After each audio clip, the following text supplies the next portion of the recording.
Ladies and gentlemen, bitches and hoes, black, white, red, brown, yellow, we're here. OG motherfucking Bobby Johnson is in the building. Yeah, he is. Yeah. Where's the round of applause? Let's get it.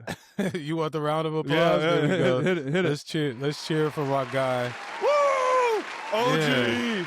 Oh, motherfucking G. Yeah. Let's go. From Akron, Ohio, the fake UM. MU. Oh my God. It's all right. The only MU I know is Monsters University, dude. That's because my kids watch that shit all the time. That's a little older for you. Maybe if you start knocking out more kids, you're looking good. You look good, man. There are no kids. There are no kids. Nuh-uh. Kids are thrown out of the houses. Like I'm not doing that one again. How's that feeling for you? Bro, what are you doing, bro? What are you doing, dog? Hey, right now I'm in the stage where I'm coaching kids that are younger than my youngest kid. Man, so I'm good. No You're more. looking great. You feel like you got a bunch of sons running around there, huh? Yeah, I mean, right now I'm coaching a kid that's, he's 21. Dude, he ain't even shaven yet. He's wet behind the ears. Oh, his body's fresh out of bubble wrap. Like, he's doing stuff, and the vets are looking at him like, bro, you got them new knees and elbows. Yeah. Oh my God, there's nothing worse than a fresh rookie coming in and he's like, if he's like Dominic Pooney last year, like he was good, he was solid, and nothing like hurt on him. I was like, man, fuck you. They don't even know what Tiger Balm is yet. No, he basically puts tape on his wrist and he rolls. That's it. Man. Like, he's 21. He's super talented. He's a great kid. Yeah. And watch him move, and it's like quick, twitchy, effortless. I'm talking about diving down, banging threes, and his body's this way. And next thing you know, he pops up and he's square on a linebacker who's 2 gaps behind him. Hey, God bless him, man. God bless him. The ability is there. We're going to talk about your offensive line, though, later in the show. Yeah. We're going to talk about them because you got a good group with you. Let's talk about the early years, though. How did you get into being an offensive line coach? Like, what was the situation around you wanting to coach, and how did you get involved with football? I can tell you that, for me, coaching was something that kind of like, it wasn't the original plan. And really, for me, the most influential men in my life, besides my father, were my coaches. And it started in high school. I had a track coach, Dave Heidemann, who was fresh out of college. And, he was a young, energetic guy. And he taught me just more than the sport. He was like a big brother that I never had. And that really impacted me at a high school age. And then I went away to college. And my college head coach was a lot like my dad as far as his upbringing and his approach to things. Very disciplined, very strict, very matter of fact. And it resonated with me. I didn't always like it, just like I didn't always like the way my dad parented me. But as you grow older, you realize that they become a lot smarter because shit they said to you that you didn't like when you were younger, it wound up being true. And it's always like that. Yeah, you could live by it. You know what I mean? And that's kind of how it progressed for me. And when I realized probably midway through my college career that there wasn't much of a market for a 6'2", 300-pound tackle, that my playing days were limited. But I didn't really have a plan. And I knew that something that always kind of kept me, focused was sports. Yeah. If you related any subject matter to sports, it clicked with me. So I just realized that I just wanted to be around the game. So you mean to tell me nobody moved your ass in the center at 6'2" as a tackle? Because for one spring. It didn't work I'm out. left-handed. Oh yeah. What the fuck are you doing? And they put it in my right. And you're as good as dead when you're left-handed in the center. We had a 6'6", 300-pound nose tackle in college. Oh, hell. Yes. He wound up playing in the NFL as an offensive tackle. Okay. But I remember the first spring I tried to snap it, and I went to punch him in one pass pro. Next thing you know, my hand was behind my head, and he was bull rushing. They're like, you got good feet. Go out here. I played guard the first 2 years. But anyway, that's kind of how I got into coaching. And when I graduated, it was like, okay, well, I'm going to do this thing.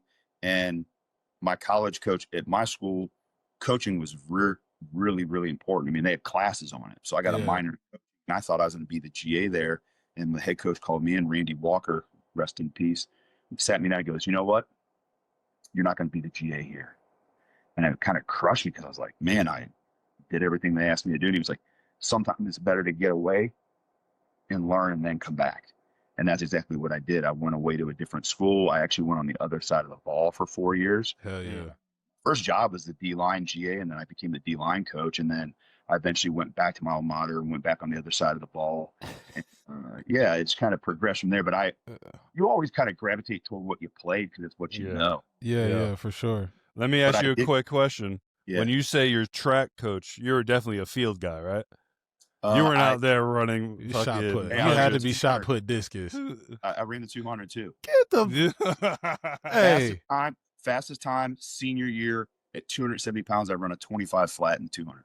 My dad was the assistant coach, and my dad goes, "This is called track and field, not field. Yeah, you're actually running." So the deal was, if I ran a 200 and ran a good time, he wouldn't make me run the 400. So I remember one meet, I ran a slow 200, and he goes, "You're in the open 4." And he at the man's race, and that was the most miserable thing ever. And I worked really hard in the 200, and that went into the 400. But shot and disc was the thing, obviously. But it was something to do. Let's talk about your NFL career. You were first in Indy or Buffalo? My first job ever was in Buffalo. I didn't know that. 2010, 2011, I was on Chan Gailey's staff as the assistant O-line coach under Joe Dallas Anderson, another rest in peace, passed away this time last year. During camp. That was my first job. And then after 2 years, I left there and went to Jacksonville for 11 months. 1 year, we were a new staff, and we got fired after one season under Mike McCarthy. Was Khalif on that team? No. Or did you guys miss each other? Okay. We missed each other. Fucking Khalif. So that's where I worked with Mercedes Lewis. Okay. So that's who I coached. I coached tight ends there. And then we got fired in 1 year, and I left there and went to Detroit. And I was in Detroit for 2 years, but under two different head coaches. So I was with Jim Schwartz, and he told me when he hired me, he goes, "We don't make the playoffs, I'm getting fired." And we started off hot, and then we kind of fell off. We got fired. Jim Caldwell came in. He kept me because I had interned for 3 consecutive seasons prior to getting to the NFL. And one of the years was at the Indianapolis Colts, where Tony Dungy was the head coach. Jim was the quarterback coach, assistant head coach. Howard Mudd, another mentor Good of old mine. Howard Mudd. He was awesome. So he treated me great. So being with all these influential coaches, like, what did you do? Did you pick stuff from each guy to create your own philosophy, or is this mainly based off one person? Coaches are the biggest plagiarists in the world. Yeah, and I don't. We know it's a copycat league, right? That's what everyone says. Yeah, but I think you learn from a lot of different people, and just like anything, you pick and choose what resonates with you. And every guy I've been around has done something, whether it be X's and O's wise, philosophically, or just their personal approach to things.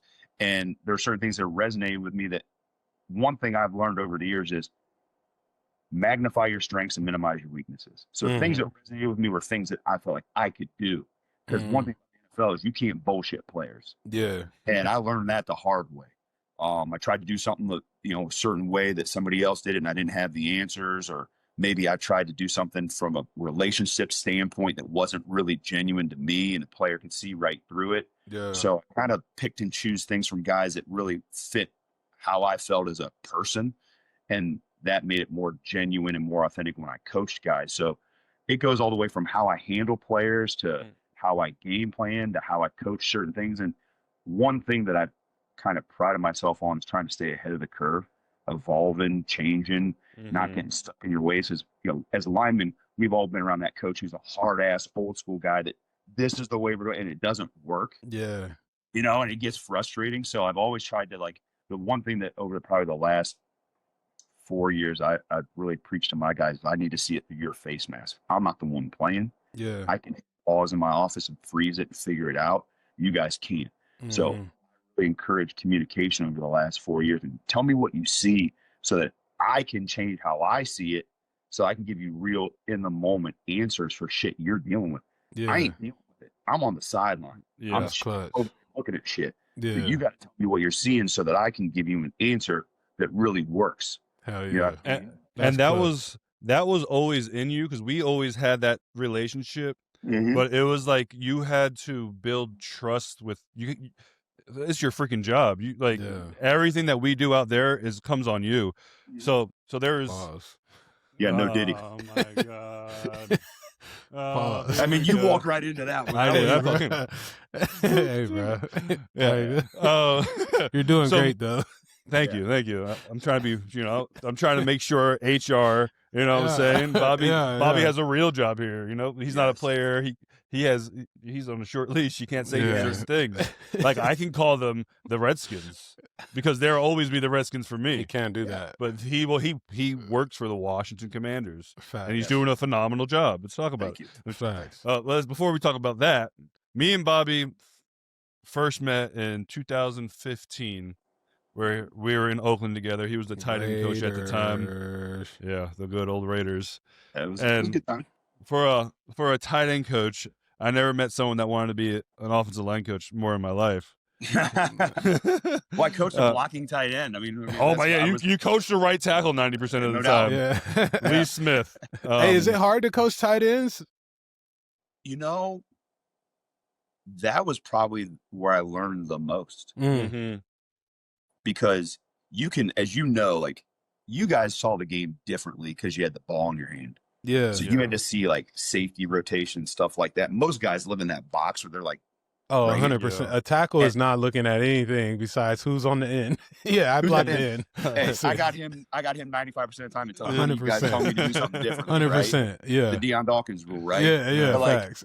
But like, when you can broaden your vision as a player, you see a whole lot more, you learn a whole lot more, and you understand how to manipulate the defense or what they're going to do. Mm-hmm. We all know defenders aren't exactly the smartest guys. You can read their mail. They're going to tell you what they're going to do. Yeah. So tight ends taught me that. That's where like going to Jacksonville, as tough a year as it was, I learned a lot because I had to coach different things. And that's a position that has to do run blocking, pass blocking, and run routes. Yeah. A lot of guys don't want to do two of the three things anyway.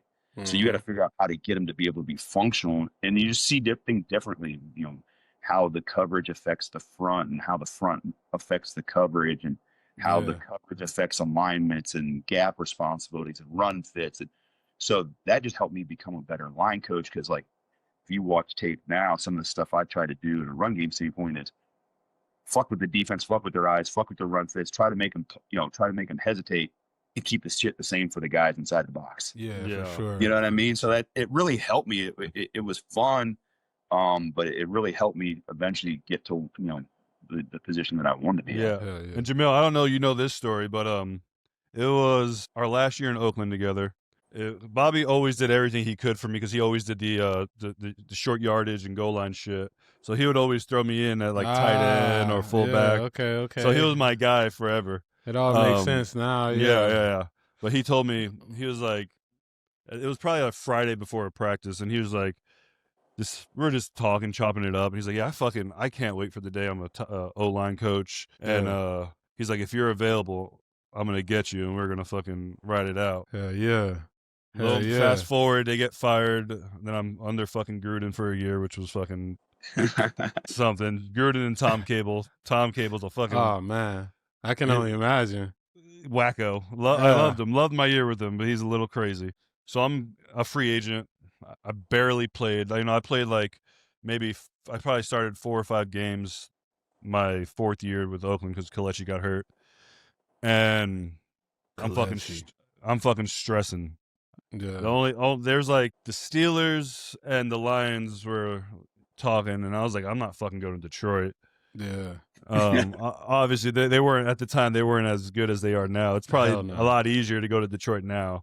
But and then fucking reach out to Bobby. He just got the coaching job in Buffalo, and Buffalo was fucking terrible at the time. Mm-hmm. I think they made the playoffs my 3rd year, and then the next year the year we got fired in Oakland is the year they got in the playoffs. They backdoored it.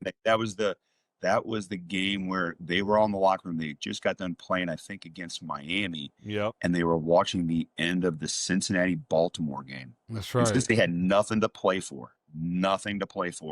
Baltimore was already in the playoffs, and that was where Cincinnati threw a 4th and long, and they scored a touchdown. Tyler to win Croft. the game.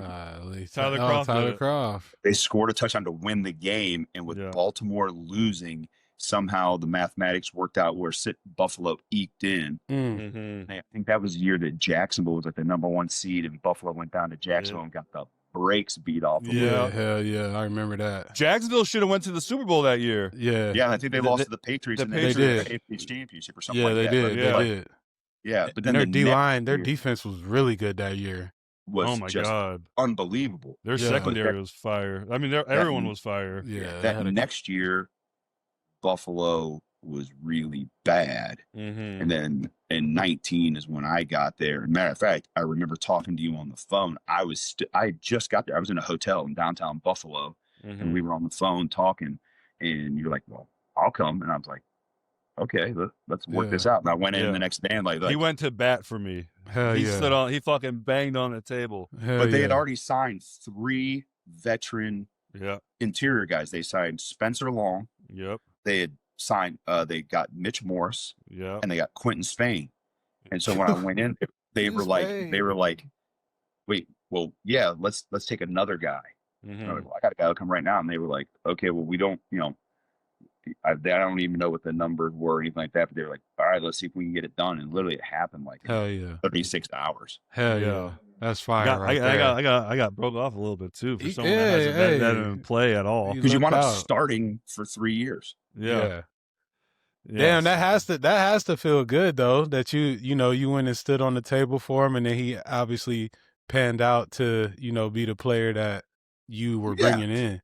Well, I kind of knew, like, going into it, they had told me like what they were, or what they wanted to be and what they weren't. And they needed a wild boy.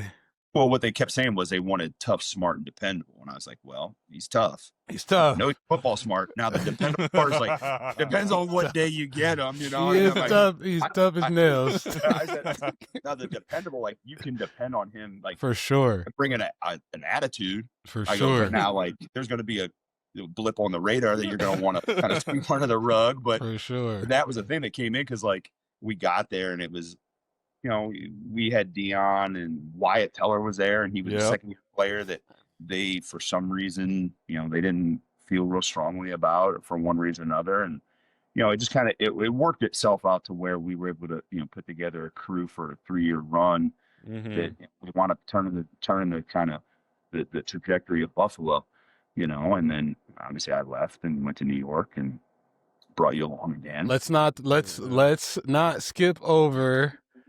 Why the fuck did y'all cut me in New York? All right, let's visit that. All right, I need to know. So, let's put it this way. Hey, before disclosure, I'm good. You know what I'm saying? I know that. All right, bet. Let's put it this way. Just because of the status I'm in right now and just the dynamics, let's just put it this way. The climate changed from what we said we were going to do in New York to what we actually did. And let's put it this way. We're in Buffalo. I will say that when they asked me my opinion and I told them, it felt like it carried some weight. I'm not going to say that I could get everything done that I wanted to get done, but I felt like they listened. In New York, that was not the case. There was a lot of times where I felt like when I got asked my opinion on a situation or a player, I was able to state it, but it felt like it didn't get listened to.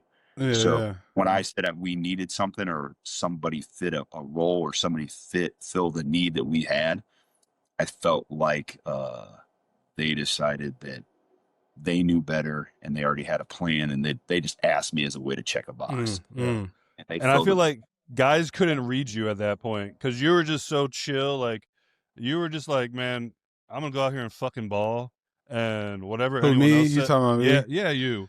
Bro, I was just in a space where I was like, man, fuck this shit. I ain't gonna lie. I can tell. Yeah. I can tell. Like, he's solid. I'm solid.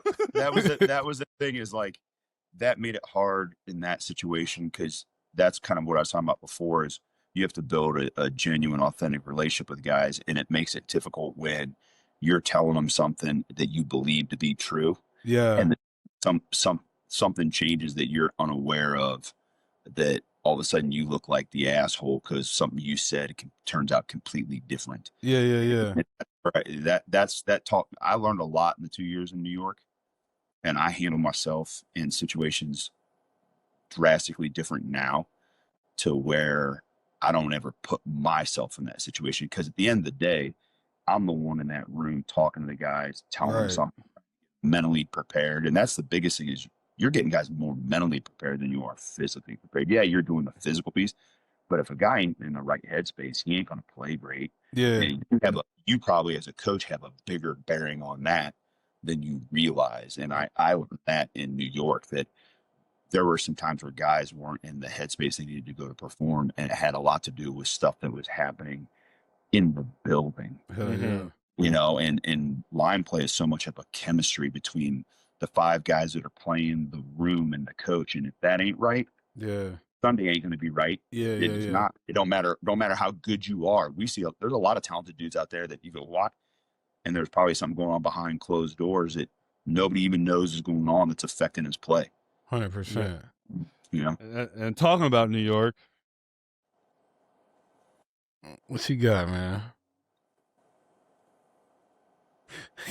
What the fuck are you about to say? It's gonna be a hot button. I know. I'm trying to word it. Tiptoe around. I already know. I'm trying to word it the right way. Okay. Because let's just talk about Bobby for a second. I'm just going from the Bills. We go to Buffalo. We change the culture. Not just us, obviously. Everyone. We go to the playoffs. We go to the playoffs 3 years in a row. Then we go to New York. We fucking take them to the playoffs, and they haven't been in the playoffs in whatever amount of years. Yeah. And we were good. We were the strength of that offense at the point. Us, the O-line, and Saquon. For sure. Then I leave. I go to San Francisco. And I'm playing well. But I'm obviously, Bobby's my guy. I'm fucking, first and foremost, if any teams I've been on, I'm going to have fucking Bobby's back before anybody's. Yeah. And then they had the season they had where all their offensive line is getting hurt. It was brutal. They're fucking playing fucking brutal, practice squad guys that aren't fucking NFL roster fucking players. Yeah. And everyone's shitting on my guy. And I'm just like, man, fuck all you motherfuckers. Yo, that had to be tough, right? Like just candidly, being in that media, that the way that it's set up around playing for the Giants, but not only just coaching for the Giants, like when you begin to get labeled as the person that the blame is we all know offensive linemen get the blame regardless, but it has to be tough from a personal standpoint as well as a coaching standpoint to navigate that throughout the season. Yeah. It's, if you're not in the right headspace, it can wreck you. Yeah. And I can honestly say, just after this past year I just had in Washington, that the headspace I was in when I got here was as low as I've ever been. I can see that. Personally and professionally. Yeah. This was the first time in my career. This going into this year is my 31st year coaching. Damn. College and pro. And leaving New York in 2023 was the first time I had ever in my career been fired individually. I'd been on staffs that had been fired. Yeah. Well, when a staff gets fired, 90% of the staff's gone. You can rationalize in your head, like, okay, it wasn't really me, but that's kind of part it goes with the game. The first thing that a coach ever has to deal with is when you get fired individually. And for me, it was really difficult because there was a lot of things that went wrong. A lot of things on a lot of different, both sides of the ball, all three. You name everything going on. And when you're the only guy that gets fired on a dysfunctional offense, and you know everything that was going on, you're like,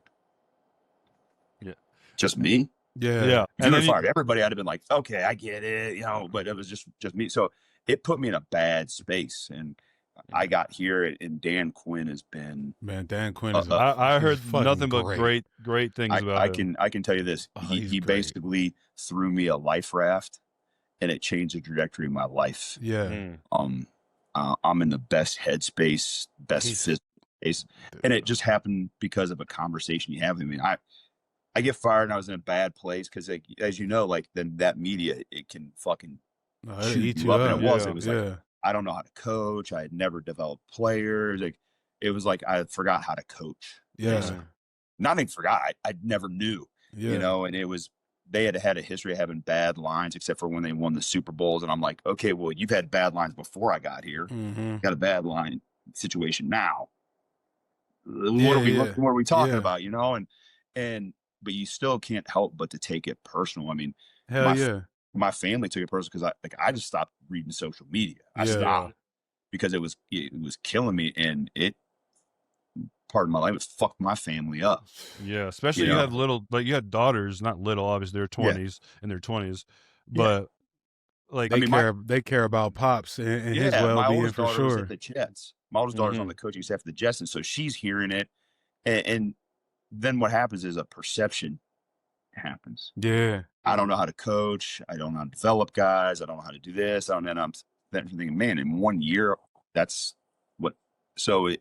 Okay, I got a question for you then. Is it harder to break that as a coach or as a player? Because, you know, when a player gets labeled something and they go to a new team, you almost have to like break that stigma that has been placed on you. Oh, without a question. Is it harder as a coach or a player, you think? Well, I can't honestly answer because I've never been in the player situation. I'd have to say there's a lot of similarities. I think it's harder for a coach because as a coach, as a player, if you're playing, you have the following week to show that you're not dog shit. Yeah. As a coach, it's really what you do over a season that can determine if you're a good coach or not. Like as a player, I would say this: you can do something about it. You can literally put something on tape directly. Yeah, you can directly affect it. I, as a coach, depend on the player. On game day, I can only hope the players do exactly, you know what I'm saying? So there's a little bit of that.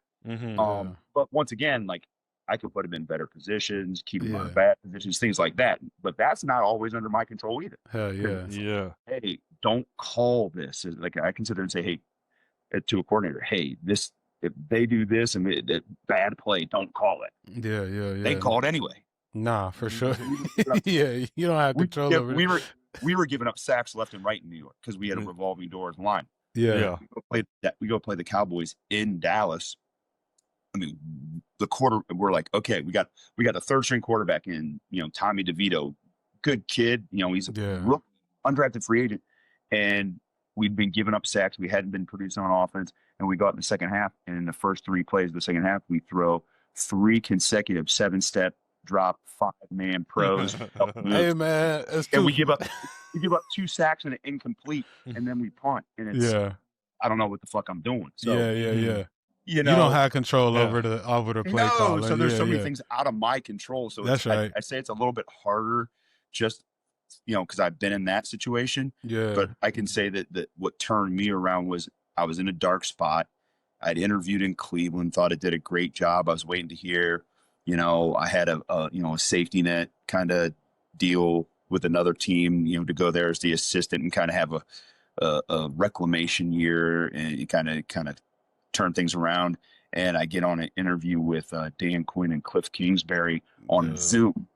It didn't even fly me. It was just like, hey, can you get on a Zoom? And I was like, yeah, sure, man, whatever. Yeah. You know, I'm in a bad spot. I just had oral surgery. I'm bleeding from, I'm not supposed to be talking. Yeah. I get on Zoom. I got no film because I wasn't want to take any film when I left. I got no film, no nothing. And it was basically 12 hours notice. And I get on and I'm my posture's kind of like, yeah, you're in a bad spot. Yeah, I'm like 300 plus pounds. My beard's down to here. My face is swollen, and I'm sitting in my living room in Jersey, you know, like. And Cliff gets on, and I'd never met him. We had a mutual connection, Davis Webb, and he had kind of done some things to kind of set it up. And Cliff gets on, and he's talking to me, and then Dan Quinn pops on, and the first thing he says to me is, "Hey, OG. I don't care what the motherfucker says. You're a real motherfucking OG." That's how he started. That's Dan Quinn. And I was like, and I kind of sat up, so I was like, yeah. And then we kind of went through some things, and he was in and out because he had, you know, he's putting together a staff, and it's just me and Cliff, and It lasted about an hour and a half, and I was like, all right, well, let me know. Yeah.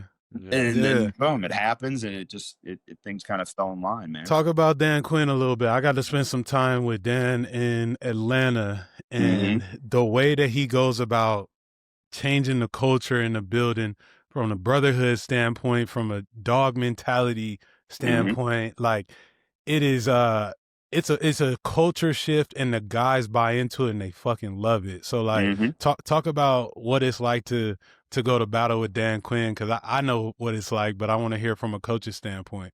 Well, I can start by saying that I've never met, like, we've all been around coaches that say something. Yeah. But like maybe the actions or maybe the environment around those words don't really fit the words. So you kind of like, okay, check, here's a slogan, here's that. I've never been anybody who's more authentic than He's him. about that shit. He's about that action. The shit he talks about is the shit he lives. You know what I'm saying? Really so like, about that shit. Yeah. When he talks about being a bad motherfucker, he's doing it, you know? And that's the thing about him is it's so authentic and genuine. And when he talks to anybody in the building, and when I say anybody, I'm talking about from the janitor to the cook to the GM to the players to the coaches. He has a way of talking to you. It makes you feel like you're the most important person in the building. Yeah. And it's not like that just some of the time. It's like that all the time. Hell yeah. And there's no, I think all three of us individually, we could get caught on a bad day and we're a little bit different than we were another interaction. Yeah, yeah. And he's not that. He is the same dude every day, day in, day out, regardless of how the last game ended. I mean, we had a 3-game losing streak last year, and I can't remember which games it were because when you walk in the building, you didn't waver. You didn't waver. Right. You didn't know. So that has an amazing effect on everybody in the organization. We've all been places where you have a losing streak and it's the worst. The world's ending. You walk in the building, there's a cloud over that thing. Yeah. Or how about you win a game, you win an ugly game, but you won. And you feel like you lost. It's like, we lost. So and that makes it hard. And hell yeah. Just the way he changes the culture, I can tell you this. Last year was my 30th season coaching, and I did not have one day driving into work where I went, man, I don't think I want to go today. Where I had times at other places where I'm driving into work thinking, I love that for you, man. If I just press the gas pedal and swerve my car real hard, I can wreck, maybe not hurt myself, and have an excuse not to go. Yeah. I've had places like that. I didn't have that one time. It ain't like that there. I'm like, hey, let's go. You know, today, as every meeting we have, it ends with, hey, today's a good motherfucking day to throw a good motherfucking day. Hell yeah. And it has a way of changing just how you approach everything. Man. And the players, he takes care of the players. You know, he's like, hey, I'm going to take care of you. You take care of me when it's time to put them pads on and do that work. And they do, because he's genuine about it. It's not one of those, hey, I'll take care of you. And then maybe you have a little off game, like, okay, well, now I'm going to flip the script and I'm going to, we sticking to it. This is what I believe in. Right. So that's how you see the coach, and he empowers every coach individually to kind of be themselves. Yeah. He doesn't want you to be him. He wants you to be you. Nothing makes me more angry when they do that fake, be yourself. We want you to be yourself. And then you be yourself. And they're like, that's your ass. That's your ass. When you be yourself. That's not him. I mean, that's not. He has a way of knowing too, like he connects with every guy and he kind of knows what their superpowers are. But he also knows the negatives, and that's probably a thing that a lot of coaches lose is you kind of blind yourself to what a guy's negatives are, and then when the negative shows up, you're kind of like, what's that? Yeah, he's not like that. Like he had some defensive guys that, you know, he was like, hey, I know what they are, and so when they do that dumb thing that I know they are, I don't lose my mind over it because I know it's there, and I got to deal with it when it comes up. So he kind of, when it comes up, he deals with it. He's not surprised by it, and he addresses it, and you know, it kind of moves on to the next thing, you know. Dude, it's awesome. Nothing made me more happy than last year when you guys were balling. Like being able to talk shit on Twitter, because I was on IR, I was done. And in my head, I was like, I'm going to retire anyways. So fuck it. Because obviously. I saw those tweets. we all see the tweets. Because obviously, so the year prior, I'm playing well. Probably had the best year of my career. You were. And obviously, I see shit on Instagram or Twitter and shit. and nothing. Like people pissed me off when people, because the Giants were having a shitty year, and fucking look at Feliciano fucking playing well when he leaves fucking the Giants and blah blah blah. Bobby can't coach, all that shit, and I can't say anything because I'm fucking locked in. You ignore the noise, all that bullshit. Yeah. So I can't say anything in the moment. But motherfuckers, what do you think I'm doing? Like, I'm doing this shit that I've learned over this last, 6 years that I was with Bobby, 7 years I was with Bobby, and you modify that a little bit to what you're playing in the system, with the schemas, and then follow up the next year. He gets fired. He goes to the Commanders, and they fucking are balling. And the future's fucking bright too. A third team that Bobby goes to in his first year, and they go to a fucking the playoffs. Like nothing made me. I was talking mad shit. I gotta find the tweets. But well, I can tell you this: I didn't hit like or retweet just so I know. But you see him. You like him in your heart. Oh, yeah. Oh, yeah. But that's where I let my family, kind of talk their shit. And let them, and that's the cool thing is like I said, over the last year, I've really, like I said, changed my lifestyle, changed my perspective on things. And one of the things, like I talked about with players about being in the right headspace, I kind of taught me a lesson of I got to be in the right headspace as a coach. Yeah. And I've done a lot of things like everybody, like right now, there's a lot of things going on commenting about like my physical appearance because I've lost 80 pounds and all that stuff. It's just, but what they don't realize is, what changed was between my ears. Yeah.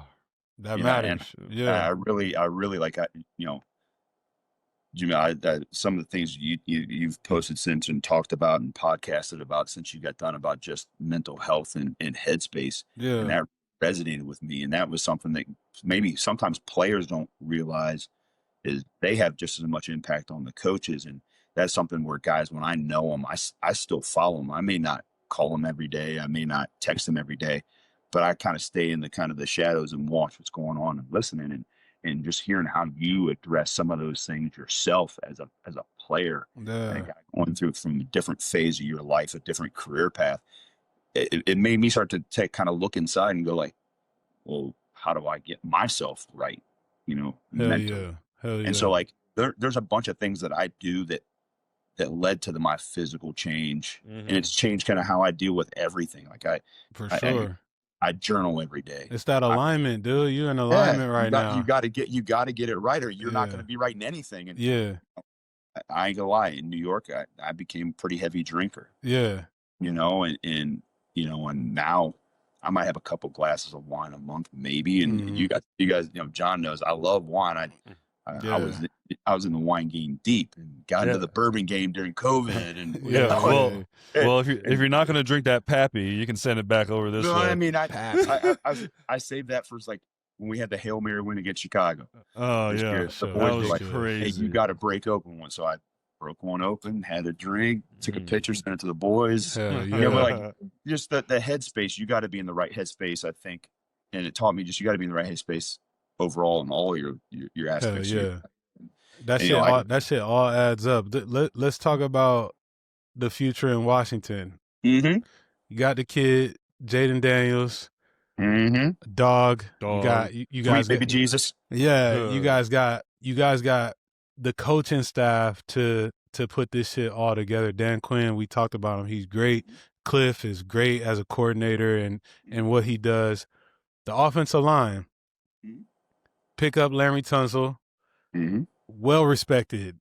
Yes, at times the best left tackle in the league, if not the best left tackle in the league. We splitting hairs between. We know who Trent is, but Laramy's no slouch. You know what I'm saying? Right. Like, without a question, he's that guy. This offensive line, you got young right tackle. You shift some things on the inside. What gets you excited about this O-line this year and what you guys can do for, obviously the running game, but then Jaden Daniels standing back there? Well, I mean, obviously it all starts with 5. And any offensive line's best friend is when you have an eraser at that spot. Kind of mask some of your deficiencies, but it also can really magnify your strengths. And so like that's obviously one thing where you're like, like, hey, he's gonna make us right even when we're wrong sometimes. Whether it be by him changing something or by him just making a play. Now you don't want to rely on that, but like starting with LT, when I found out literally 2 minutes before it was announced that we had traded for him. That's gotta be a good feeling. That's gotta be the best news to find out. I literally I found out we were doing draft reports. I'm in here grinding on draft tape and all that stuff, and I'm looking at guys, and all of a sudden somebody comes in my office. I'll keep the name quiet, and he was like, "Hey, we're getting Laramie Tunsil." I'm like, "Get the fuck out of here!" And I went back and I'm watching tape, and all of a sudden I get a text, staff meeting. I'll literally get up, walk down the hallway, sit down, and we have a staff meeting, and DQ goes, "Hey, we just traded for Laramie Tunsil." I'm like, well, I closed my notebook. I guess I'm done. It's a good day. It's a good day. And then I'm like, okay, great. We just had a rookie start at left tackle, that last year. He did a great job. He played well. And he's a guy that in my, getting ready for the draft with him, I thought, you know what? He has played tackle, but boy, I really think he's going to be a really good guard. He's got that. He's got some pop to him too. Twitch, smart, tough, all that stuff. Hell so I'm like, okay, great. We can move him in. And so I'm finishing my draft reports for the year, and then all of a sudden I'm thinking, there's no way they're going to draft linemen. Maybe later, we only got 5 picks. Okay. I started, and then we get to the draft, and lo and behold, they drafted a guy at the bottom of 1. And it was one of the guys that I had very highly rated, and I was like, okay, all right, yeah, all right. But then the guys we have here too, like what it does, it gives us a lot of depth. It gives us a lot of guys that have played a lot of different spots, and one of the things I've kind of developed philosophically is versatility. The more you can do, the more less you get paid. The more you can do, the less you get paid. So that's true. But that's not that's not something I. That's not your department. That's upstairs. That's the business part. Facts. But that's something though, because as we all know, injuries, especially after my experience in New York with the injuries, you got to have some plans and some plan B, C, D, and all that. So once I got here. The first year, I started cross-training guys like, hey, had a guy who was a swing tackle. I'm like, okay, well, if you're a swing tackle, why don't you just move in 3 feet and see if you can play guard. Now you can play 4 spots, not just 2. So that we've kind of developed the philosophy here. You better be able to play more than 3 spots. If you're not able to play 3 spots, you better be hella good and be good at what you do. Starter. Right. So that's what it's done is it's allowed us to try to move some pieces around and find the best 5 that work together. And we've had some guys that I've challenged to develop. That's the things we really develop players here in Dan's system. And so we got a young man here named Chris Paul who has all these gifts, and he's a great kid. And I just, he went in the offseason, he moved, he picked up where he was living, moved to another place, trained specifically with just linemen. And he comes back in the offseason, you're like, holy shit, look what he's doing. So he has had a great offseason, great training. Now here's another guy that all of a sudden starting level ability. You got a guy, Nick Allegretti, who played the most snaps any line in the league last year. Had been a career backup. Played the most snaps last year in 2023, or 2024. Now all of a sudden in 2025, here's a guy who had been a career backup, played 3 spots. Now that creates flexibility for you. We're like, well, now I got a guy who's played a bunch of snaps as a starter, but he's back in the interior 3. Andrew Wiley has been the starting right tackle here, but his career as a backup in Kansas City, he played 4 spots. So now you start getting guys that can play a bunch of different places. It allows you to go, okay, well, if we got, 2 tackles and you got a center, we're the best, 2 guards, and kind of it allows you to work through some things, but also it gives you a little bit of security on, hey, if we do have an injury, it's not like, oh shit, there's a huge fall off. Right. You got a guy that can plug and play. Right. So that's the biggest challenge is who we gonna play? We got guys everywhere. But going back to what I said before about having a good relationship with the players and being authentic and having a connection with them is I've learned you just gotta be incredibly transparent with guys and very direct. And one of the things the guys going in the offseason is we told them, we flat sat in the room and said, there's one guy that is assured to start. one. His name's Laramie Tunsil. Yeah. Everybody else is as he should be. Right. Hey, yeah. So the guys all understood, and I was very dressed. I'm just being honest with you. Everything you do is being evaluated whether you should start or the other guy should start. Yeah. So, and luckily I have a really good room where they were all really like, hey, we're about that action. Yeah, they appreciate that type shit. Right. They were like, but a lot of them had come from backgrounds where they had to keep it. That's been their background. Nick Allegretti, that's been his background. Peter Wild, that's been his background. Yeah. You know, all those guys had kind of cut their teeth in the league being backups and fighting their asses off to be a role player. And so they understand competing's kind of been what they're used to. Facts. So, and then you didn't even talk about Sam Cosme, who had a really good year in 2024. Yeah. And he's been rehabbing like a demon. Hurt, right? I mean, he's 7 months out, and he's already like, he's not far off from being cleared to put on pads and start practicing. And he got hurt. Got hurt. But, you know, so here's another guy who's young. He's only going into year 5, and this will only be his 3rd year playing guard. Last year, 2nd year playing guard. So you just add that into the mix, and it gives you a real optimistic view of what we could be. Yeah. And the cherry on top is fucking Parsons getting traded out of the division. Only got to play him once. Yeah, that's so great. We got to play him week 2 on a short week. So we open with New York, and then we play Green Bay at Green Bay on Thursday. That's gonna be a good ass game right there. And then boom, for the rest of the 15 weeks, you don't got to worry about the son of a bitch. Yeah. Yeah. Let them go terrorize some other guys. Well, especially like I know the interior guys are like, thank God, because now the big thing this last couple of years is put them on the line interior, them up in the interior and let them go 1-on-1 with an interior guy, and I've seen guys absolutely fall apart when he just lines up like, damn it. Oh shit, we got a 5-0 call and I got him. Yeah. Help, turn it. I already know it. Hey, let's get into some rapid fire. You cool with that, Felice? Before we let him go. All right. Best old lineman you've coached. Don't fucking piss John off. You don't gotta pick me. No, I piss suck. I'm a work hard guy. Even though I have not coached him during the season, right now Laramie Tunsil is better than guys. He's ridiculous. His feet are ridiculous. Well, it's his patience. Yeah.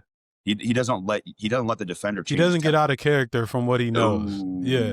I was told that by one of his former line coaches, George Warhop, who's a big mentor of mine. And he goes, nothing moves his needle, bro.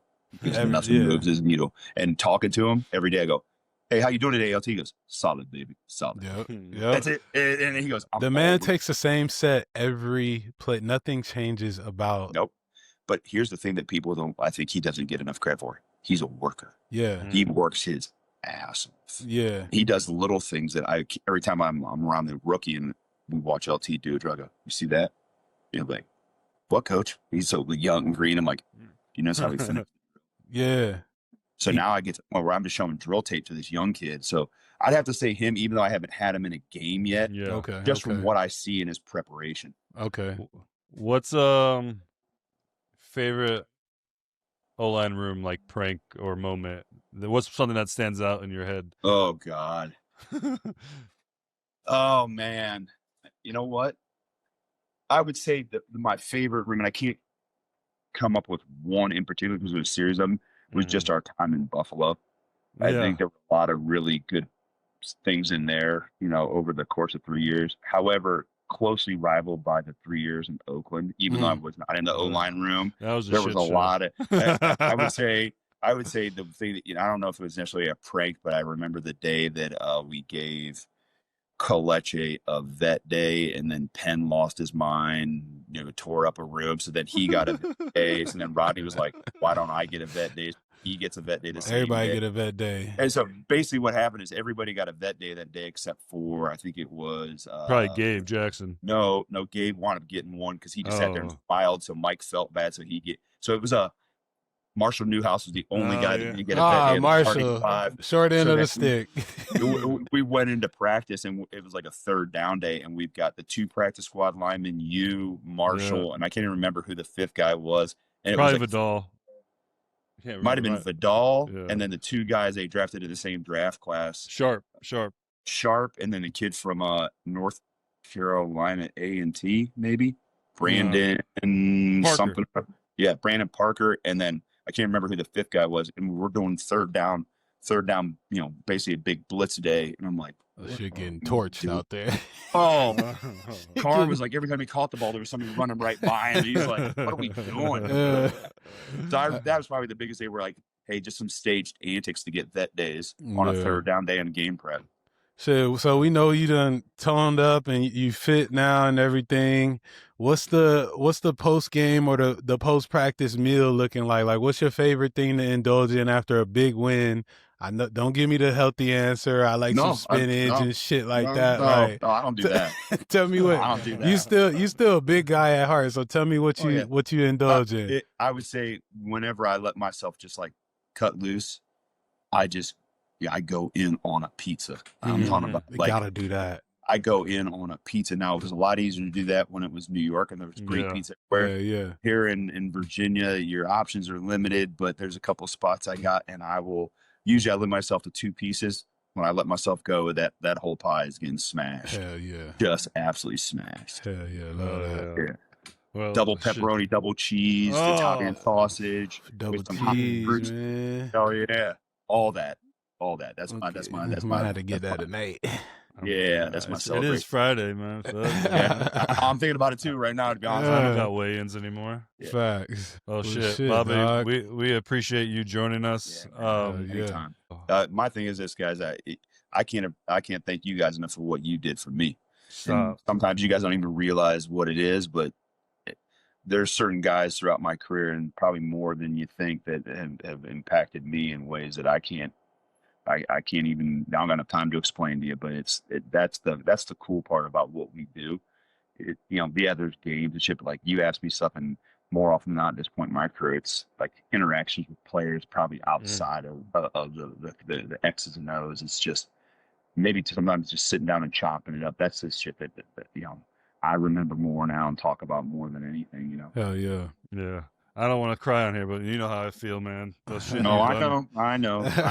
Nah, we appreciate you, man. That's I'm glad to be able to chop it up. I haven't chopped it up with you since I left New York, so I know. And I understand that too. Yeah. You know how it is, but there was no ill will or nothing like that. But I appreciate. I obviously follow you throughout your journey, and I'm rooting for you, and I can't wait to see the boys get after it this year, so you can get that big FU to the guys.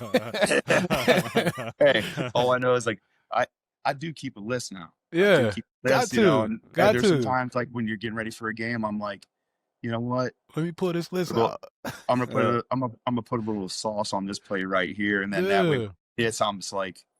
Hell yeah. Then after the game, nothing sweeter than after a game when it's one of those people on your list, you can go over and you force the handshake. Shake that hand. Kill them with kindness. Yeah. Oh, yeah. Oh, great to see you guys. Hey, nice spanking that ass, game. dog. Yeah. I'll see you week 1. No, but like, hey man, I love what I do, and I'm really learning to appreciate doing what I do, man. And that's the cool part, is just when you're in the right headspace and you can appreciate that shit, that makes it even more fun, and it kind of motivates you to keep doing what you're doing. Hell yeah. We rooting for you, dog. We rooting for you, man. We gonna stay tuned in with the OG. We appreciate you pulling up, man. We'll be in contact, dog. We'll be shit. If anyone gets hurt, I'll be training. John wants a job. My piss is clean. I'm straight. Just let me come to the game. I don't give a fuck about playing.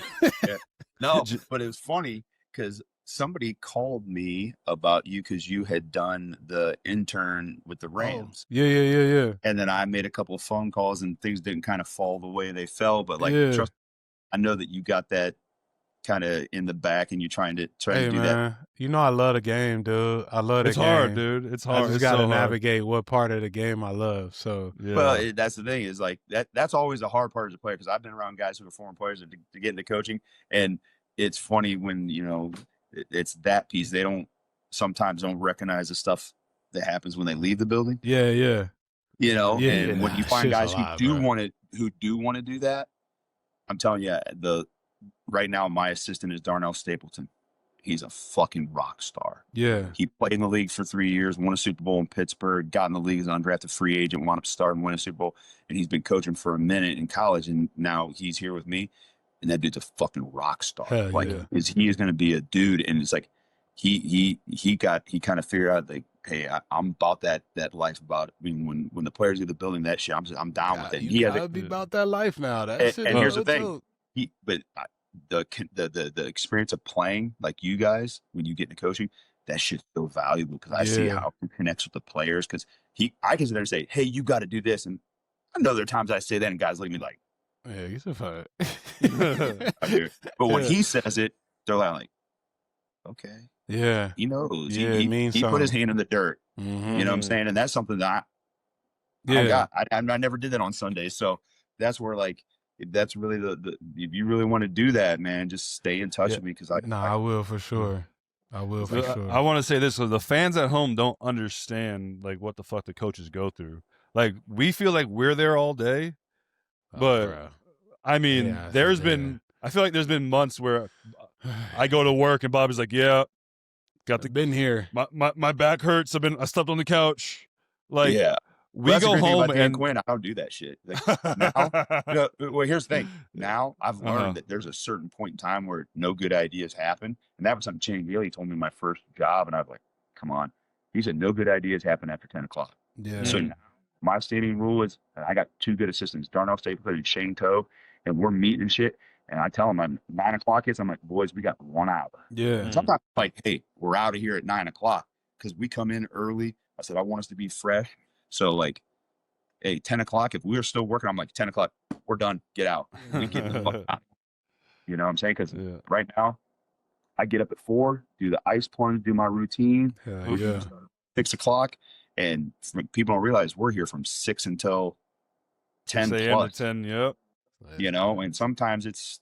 I love the game, but I'm never going to be a coach. I'm going to, like, I'll never do. It's a different beast, dog. College, NFL, that ain't for me. Hey, the difference is our contracts are guaranteed. Yeah, that's nice. Yeah, it's fucked up, but it's a lot less money, but it's guaranteed. Yeah, you're right about that. You're right. You know, for sure, man. We appreciate you, dog. Yeah, thank you for coming on. If you want to do that thing, yeah, John, we will. You already know, like, I'm not coming to the farm to help you build shit. Hell nah, you better get a task rabbit for that shit. No doubt. I got it. It's keeping me strong. All right, I wait for all these guys to break their legs or some shit. Wow. Wish ill on others. What the fuck, John? Look at it. Hey, not surprised. Yeah, is that out of the norm? All right. All right, brothers. Appreciate you guys, man. Peace, man.